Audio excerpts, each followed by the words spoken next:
Welcome to the Nurturing Fathers Podcast, a show dedicated to helping men succeed at the most challenging and rewarding job they'll ever have, being a dad. Your hosts are Mark Perlman, the creator and founder of the Nurturing Fathers program, and his son, Corey Perlman, who facilitates the program at the Atlanta Federal Penitentiary and is also a father of 2 young children. It's time to add tools to your Nurturing Fathers toolbox. Mark and Corey, take it away. Hey everybody, it's Corey and Dad just laughing away here at episode number 6 of the Nurturing Fathers podcast. As always, here with myself, Corey Perlman. And Mark Perlman, the father of Corey Perlman. You are still to this day. Always will be. Yes, sir. For better or worse. For better or for worse. We're on episode 6 here, and we're a little punch giddy on this one. This is another good one. I mean, they're all good, but this one's a little near dear to my heart because it's a fascinating concept that I want to talk to you about, Dad. And it's called intentional attention. Intentional attention. So I'm going to open it up to you, Dad, to talk about what the heck that means. I have no idea. You suggested it. Right, that's right. You know, I look at the 2 words, and one intentional we've spoken about before as proactive parenting versus reactive parenting. And I think parenting really is best and keeps everybody more sane, secure, and things predictable when it's intentional, where the husband, wife, father, mom get together and have a plan. And we devoted most of the last podcast, number 5, to discipline, but that is the skills and approach to putting that plan together. But if we have a sense of where we're going, what we're trying to do, and we're trying to raise healthy, happy kids, we're trying to raise kids who are self-responsible and self-disciplined. So somehow we have to cede that responsibility and discipline over to them. Starts with us, but it needs to be handed over to them. And that's really what parenting's all about. So intentional is the place to start. And attention is probably our most valuable tool. What we pay attention to, we're likely to see more of. So much parenting is catching them doing bad, catching them screwing up. Can't blame any parent for doing that. But wow, they're getting a lot of attention for doing the wrong thing. And what we have to balance that with is attention to doing it right, attention to doing it right thing. I've become a cheerleader and celebrator of helping kids get the attention for doing what's right. I want to repeat what you just said, that phrase, because I repeat it probably 30 times throughout the 13 weeks of the Nurturing Fathers program. And it's one of the top 5, I would say, fundamentals of the Nurturing Fathers program, which is what you pay attention to. What you pay attention to, you're likely to see more of. What you pay attention to, you're likely to see more of. And then, this is the hard part, everybody. You start looking back and you start thinking about what you really pay attention to on a day in and day out of your kids. And you're like, damn, I got to flip this around. And you're not alone because I'm right there with you. You will see it. When you start thinking about it, you will see it, that your energy, your attention, your enthusiasm, your everything about you goes in when they do something wrong. You know, we get up, we yell, we jump on them, we talk to them, and we do all this stuff. But then, I was talking to Dad before the podcast. You think about all the times that the 4-year-old took the glass of milk or the carton of milk out and dropped the milk. Oh, Milo, come on, buddy. You got to get that right, man. Come on. But what about yesterday when he got it right? What about when he brought it all to the table? What did I do? Am I putting the same amount of energy when he got it right than I am when he got it wrong? And the answer is no. So we got to fix that. Why are we putting more energy into the stuff that they're doing wrong than on the stuff that they're doing right? Yeah, maybe it's a human thing because we've all done it, but it's also a cultural thing. We tended to focus on the negative for whatever reason. Discipline really was considered attending to the negative, somehow straightening it out. And I think what we forgot and what we're trying to sort of add, as Corey was saying, and reintegrate is paying attention to the positive. It's our single most powerful behavior management, behavior shaping tool is catch them doing right. I remember your brother going to these hotels with me, with a little kid, maybe been before you were born. Look at me, Daddy. Look at me. Watch me jump in the water. Look how big a splash I could do. It's like, wow, he's telling me loud and clear, yeah. Look at me, Daddy. Oh, yeah. And you always know, this is the crazy thing. 9 out of 10 times when they start acting up, what is deficient?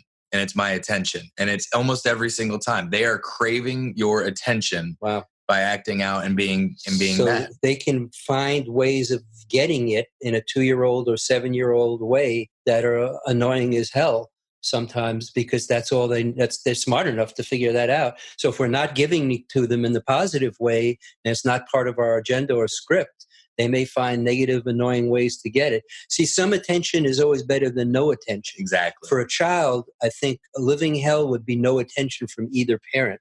I mean, that's terrible neglect, and that is a developmental disaster. So they would rather negative attention than positive if they don't see the positive attention available.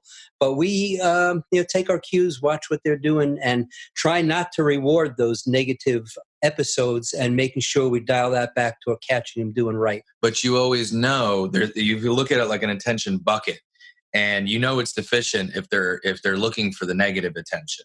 It's deficient of attention in general. Now, it's possible that if you fill it up with positive attention, they're not going to act out and look for it as much. Of course, that's not a perfect science, but that does happen oftentimes. But I would say 9 out of 10 times where my kids, especially when they're doing something directed near me or towards me negatively, it's because they're lacking attention for me. Their bucket's not full.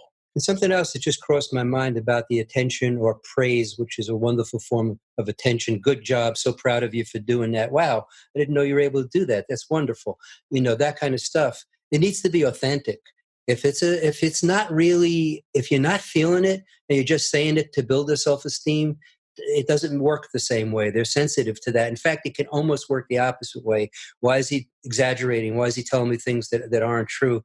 So you got to feel it, and you got to wait till you feel it in order to provide it. And I was thinking of the example you gave, I think last time we did this podcast, about your daughter not cleaning up the room and how do we get her to do that? When Talia finally does clean, you walk into that room, all of a sudden it's like, whoa, things are straightened up. The bed is kind of... Are we putting them the same amount of energy into what they're doing right than what? Absolutely not. That's something that I could constantly be doing. So what might you do if you discover the room is in really great shape? I like to do it this way. I actually like to play a little bit. I'll say, Talia, I've done this a few times actually. Get up here. Uh-oh, Daddy's mad. Welcome. Come here, T. Come here. Look at your room. It's spotless. I'm amazed.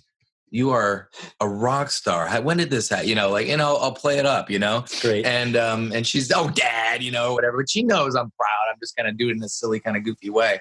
But yeah, shine attention when you see it doing well. And, knowing that young girl Talia as well as I do, my dear grandchild, firstborn, she sucks that up, boy. Oh. She loves that. You can see her beaming, just her little face, she's just eating it up. You can see it feeding her self-esteem. Literally, her body and her face literally change as mom or dad, and occasionally, especially dad. Her dad, Corey here, is dramatic in the way he does that. And I think it's delightful. He is her best cheerleader, literally her best cheerleader. We were at a Thanksgiving, and he's got this game with a whipped cream hand that if you got to compete, and if you don't do it fast enough, the hand slaps this whipped cream in your face. So I'm actually pit against my granddaughter Talia, and she's bouncing this thing and hitting this thing, and I'm hitting this thing, and Corey is going, go Talia, go Talia, go Talia, go to the other hand, go Talia. All I'm hearing is go Talia. It's like, wait a second, but man, and she won that round. She did win. I got a bunch of whipped cream on me. You did. You're a good loser on that one. You're a great cheerleader for your daughter, and I'm sure your son as well. Well, I think you'd agree that every kid craves attention. But I would say that some crave it even more than others, and Talia, it's a big deal to her. Her, the satisfaction or the approval of her parents, maybe of her dad, even more so is. So I definitely see it. A couple of things, Dad, and bounce off me here a little bit of just some best practices that I've noticed over trying to implement this. One is, when giving attention, be very, very mindful of your distractions and such. And it almost goes without saying nowadays, but gosh, the devices and hey, man, I am not throwing stones here because boy, do I need to work on this. Well, it's a huge issue, Corey, yeah. Because I see parents, and I know we are all human, but these devices, they draw attention. If you're having a conversation with your daughter about school or your son, if you're having a conversation about something important, and you keep getting distracted by your device, or if your phone rings and you just pick it up, you're not doing this intentionally, but it's sending the message to the child that all those other things are more important. So we really have to be intentional with our attention, and the devices are a huge thing. Put that phone off for the 15 minutes you're having that serious conversation or going over the homework. And then let me give you another one that you got to work on. We got to work on too, is not just with our kids, because remember, they're watching. So how are we with our spouses or our significant others? Are we doing the same kind of thing? Because they're watching that.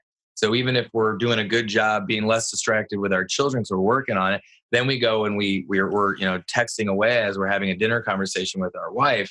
That's not good either. So, let's just try to work on all of our relationships and being completely mindful. And another skill we teach in Nurturing Fathers program, which I'll mention in this lesson, is the skill of listening. We call it active listening. The women in our life, most often I've heard it from my wife, most women I've been associated with, want more than anything else for us to listen to them. Not necessarily come up with answers, not necessarily talk about all this great stuff going on with us. All that has its place. But when they're talking or presenting a problem, they really want our intentional attention, which is listening. And then we can show them that we've paid that attention by giving them a little feedback about what we just heard. And it's magic for building relationships. So Corey's absolutely right. It works with our spouses as well as our children. Every human being that I've ever met, including myself, wants to be seen and heard by the people who love them.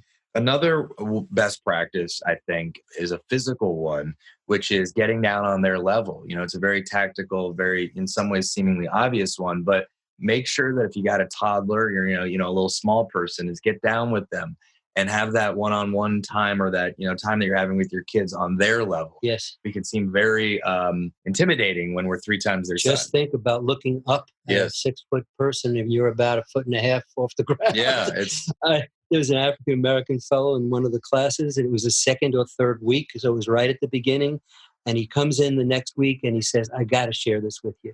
He said, my 2.5-year-old, she never listens. She's always running around while I'm talking. He said, the first time I had a conversation was this week. This was magical. I said, what happened? What'd you do?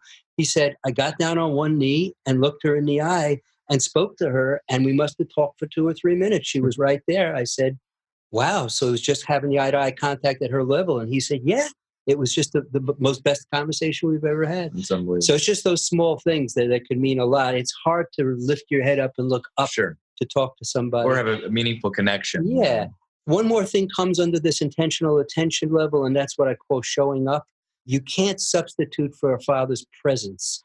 Corey's talked about this. I've talked about it. I had a father work 10 hours a day, 6 days a week, was committed to supporting his family as well as he could. I appreciate that. But when I did sports, when I was in the school play, I'd always look at those seats and there was my mother and grandmother, but not dad. And it always tweaked my heart just a little bit. So when your child is doing something like that, it may not be all things all the time, but make every effort you can to be there. It's not so much what you say or do. Your presence in those circumstances means the world to them. It lifts their spirit. And it kind of says to them, wow, all my work has really been worth it. There's my dad loving what I'm doing. We make the common sort of a joke, but it's not really a joke in the nursery. Half the battle showing up. That's the beautiful thing about it, is just getting there is half the battle, just being there. We can do a lot wrong as dads, but boy, when they think back, 30, 40 years from now, they're like, gosh, Dad was at every single game. Yeah, he was yelling at the refs sometimes, but he was at every single, that's what matters to them, man, that you were at every single game. The other thing I want to mention, just as a real quick best practice too, that I think is unbelievably important. I've learned this recently in a parenting program that Jess and I have been doing, is one-on-one attention, really being very intentional about spending one-on-one time. If you have multiple kids, it's not the same for your children to have daddy time with everyone together as it is individual time. There is the best times that I've ever had with my daughter were trips that we take. Once a year, I take her on a trip. And we've created these just memories that will last a lifetime. And same thing with you and me in our trips. It's those moments when you just got them all to yourself. There's no mommy, there's no brother, there's no sister, there's no grandmother. It doesn't matter. It's just the two of you guys. You will fill their bucket up for weeks with that one-on-one attention. It's wonderful. I really notice you doing that and appreciate it. I also notice you, Corey, practicing what you preach and taking the time to show up at your kids. Like you were reading, you were the mystery reader or something. What's the story with that?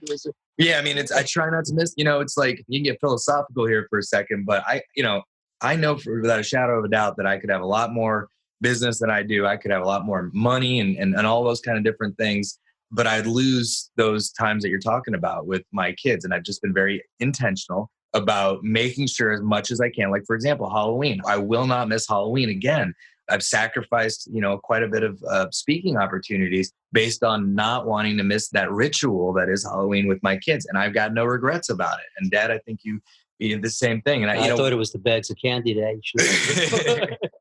We're all chasing some of those dreams and things of that nature. And everybody's different, man. Again, it's a judgment-free zone. It's just whatever works for you. But, really try to the extent that works for you. And your dad mentioned that quote about being successful as a dad is just, being in those moments, try to carve everything out of the way and know that that is priority number one as much as you possibly can. And as a father and as a grown man and older man, I can tell you, I don't remember when I stayed later at the office, and I don't remember my paycheck, in 1993.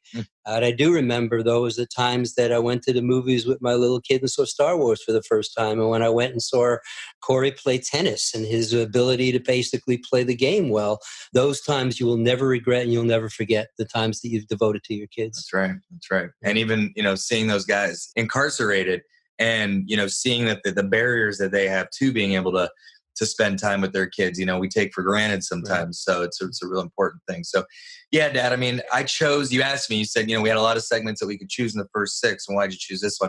This one to me, like if you get this one right, you can get a lot of bases. Yeah, you can get a lot of other things wrong. You get this one right, and you can get a lot of other things wrong. And I just think, paying a quality attention to your kids, especially on when the things that they do right, they're going to continue to crave that attention. And you're going to build a really strong bond. I can speak for it in marriage too. You will basically perhaps save yourself from divorce court if you can continue the listening and positive attention and intentional time with you and your spouse. Family life gets really busy. Sometimes there are pieces that just don't get the attention it needs. So, we're asking a lot, but the payoff is great. This is a great topic, Corey. I'm really glad you suggested it. And boy, you are living it out. And, you're a really good example of a young father who does this. Well, thank you, buddy. My question to all of you and my challenge is just to think about where your attention and your energy goes. And if you are pouring into the positive as much as you are pouring into the negative, I think, any of us can probably say that we could work on that a little bit, really carving out specific attention toward each child and specifically doing some things that they really want to do with you, which I think is really key. And just being present.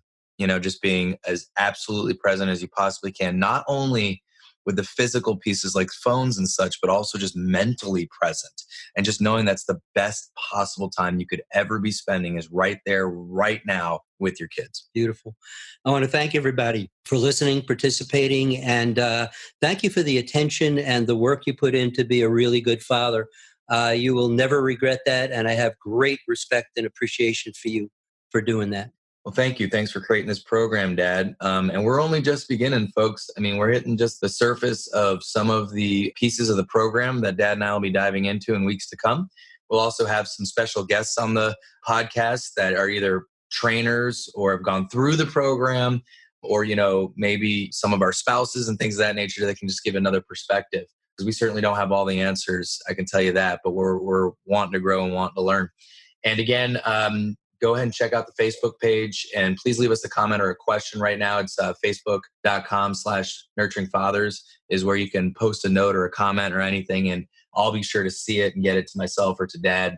And if you have any questions or even any topics that you think we'd like to cover on the Nurturing Fathers podcast, we'd be happy to do that. So with that, we'll see you on the next one. And thanks for listening. We'll talk to you soon. Thanks for listening to the Nurturing Fathers podcast. Have questions or comments? Join the conversation at facebook.com/nurturingfathers or email us at nurturingfathers@gmail.com.